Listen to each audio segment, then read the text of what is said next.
I think of culture in very simple terms, and it's not some fuzzy idea. It's about the culmination of behaviors that take place in an organization. So simply, if I am a fly on the wall and I'm watching people and see what they're doing, that basically shapes the culture. Are they talking to people in their own department, in their own silo, or are they going across? Are they solving problems to root cause, or are they just band-aiding things? So that, to me, is culture. And every result that an organization gets is the direct outcome of that culture. So if you want different results, you have to shift your culture. And so there are two categories of work, if you will, that I do with my clients. The first thing has to do with the systems, the processes, the policies that entice people to behave this way or that way. So many times you have to make sure that you don't just make a change in your structure or whatever, but not change your reward system. So we look at look at all of the different things that cause people to behave one way or another.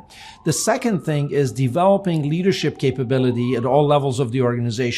At the top, so that they become servant leaders, and everywhere else on the front lines, particularly, so that they're not just waiting for their bosses to become perfect. And they can see clearly that right where they are, they can impact the culture. A high commitment culture has a lot of different characteristics that are just very different than what we do by default, or what I call a traditional culture. I define 34 dimensions of these in my book, The Transformative Leader.